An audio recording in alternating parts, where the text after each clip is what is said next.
वेगळ्या विदर्भ राज्याचा मुद्दा अनेक वर्ष जुना असला तरी अजूनही त्याला वाचा फुटलेली नाही। मात्र त्याला आता वाचा फोडण्याच्या दृष्टिकोनातून विदर्भातील विदर्भवादी म्हणून ओळखले जाणारे बाबाराव मस्की आणि त्यांच्या पत्नी त्यांनी ज्याप्रमाणे आपल्या गळ्यामध्ये या संकल घातलेल्या आहेत, त्यांनी स्वतःला कैद करून घेतलेला आहे। अशा प्रकारचं एक चित्र जे आहे ते आपल्याला या ठिकाणी पाहायला मिळते। आणि महत्त्वाचं म्हणजे या ऑगस्ट महिन्यामध्ये 11 तारखेपासून ते दोघंही पती पत्नी स्वतःला पिंजऱ्यामध्ये बंद करून घेणार आहे आणि जोपर्यंत विदर्भ राज्य होत नाही तोपर्यंत आम्ही पिंजऱ्यातून बाहेर येणार नाही, अशा प्रकारचा निर्धार त्यांनी केलेला आहे।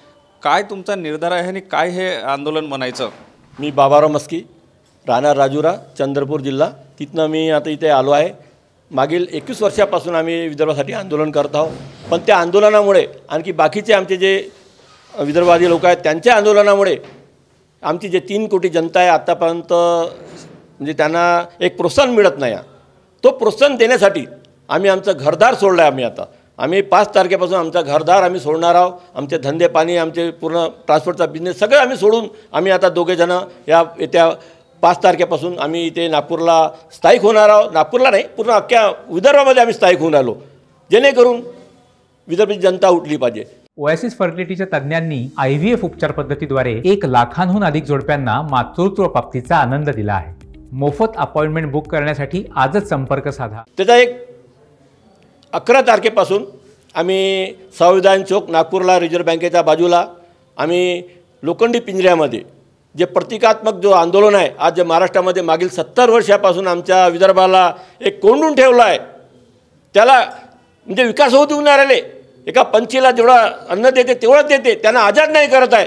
तो आझादीचा एक मार्ग मोकळा करण्यासाठी आम्ही पिंजऱ्याचा प्रयोग घेऊन पूर्ण आम्ही अख्ख्या विदर्भामध्ये येऊन राहिलो, जेणेकरून आमची विदर्भ जनता पिंजऱ्यामध्ये कैद आहे त्याचा तो प्रतिकात्मक आमचा तो उद्देश आहे, दाखवून राहिलो आम्ही का महाराष्ट्रानं असं आम्हाला बेंडला आहे।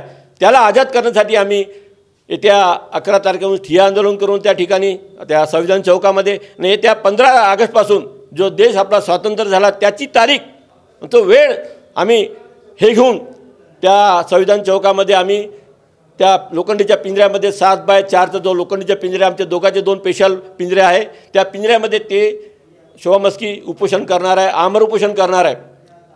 पूर्ण विदर्भ राज्य होतपर्यंत आम्ही तो आता आंदोलन आमचा तो उपोषणाचा ते स्वीकारून राहिली। तिला चॅलेंज करता महाराष्ट्र सरकारला का या आंदोलनामुळे आमची विदर्भाची 3 कोटी जनता जर उठली तर आम्हाला काही वेळ लागत नाही। एका वर्षामध्ये अनेक दिवसापासून तुम्ही आंदोलन करताय, तुम्ही हे सगळं संकल घालून घेतलेलं आहे स्वतःला, याच्या मागचं नेमकं?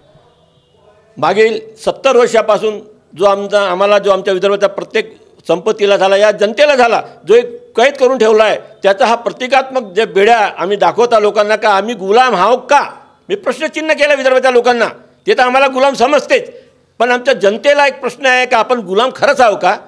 तर त्याचा आम्ही प्रतिकात्मक जे बेड्या एक आंदोलन आहे त्याचा आम्ही निषेध करत आहोत महाराष्ट्र सरकारचा। हे काळे कपडे घालून आम्ही सदैव मागील 21 वर्षापासून आम्ही आमच्या शरीरावर दोघाचा ते काळी साडी घालते, मी काळे पूर्ण ड्रेस घालतो का आम्ही एक निषेध करत आहोत। या महाराष्ट्र सरकार जो आमचा जो छळ करत आहे, आमचा जो गुलाम समजत आहे, आम्ही त्याचा निषेध करत आहोत। शोभा मस्कीसुद्धा त्या ठिकाणी पिंजऱ्यात राहणार आहे, काय सांगाल तुम्ही? अनेक दिवसापासून आंदोलन करता, हे बऱ्याच पण यश मिळत नाही।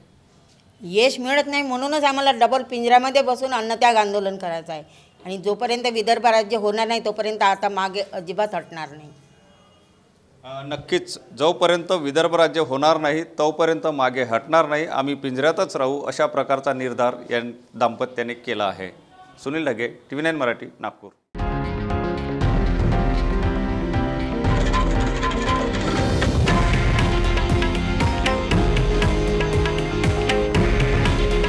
हे आहे देशातील नंबर 1 न्यूज नेटवर्क आणि आपण पाहत आहात TV9 मराठी। काळजी तुमची, हित महाराष्ट्राचं।